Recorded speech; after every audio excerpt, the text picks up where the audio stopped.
Sveiki, dabar yra vasaros vakaras, o vasarą visi daržai, parduotuvės yra pilnos šviežių daržovių. Jos yra tikrai šviežios ir tikrai skanios.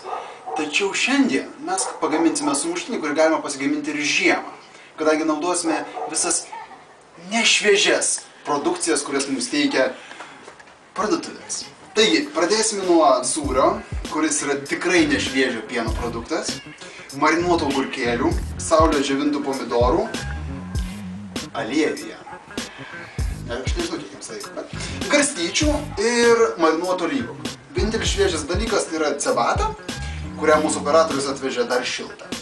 Bet jau spėjo atvėsti. Kągi, pradėsime. Imame duonytę. Lengvai patepame ją garstyčiomis. Tik dėl aromato. Tuomet dedame saulėje džiovintus pomidorus. Kaip matote, aš jau juos pasmulkinau. Nepagailėkite, jie suteiks labai malonų skonį. Agurkėlius, kurie irgi pas mane nuostabiai supjaustyti.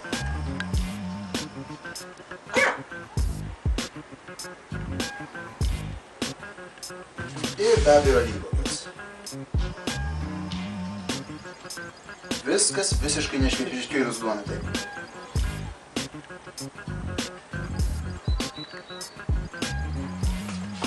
Ir dabar, kad suteikti šiek tiek to vasariško šviežumo šiam sumuštiniui, mes jį įdėsime į orkaitę ir pakepsime, kol ištirps sūris.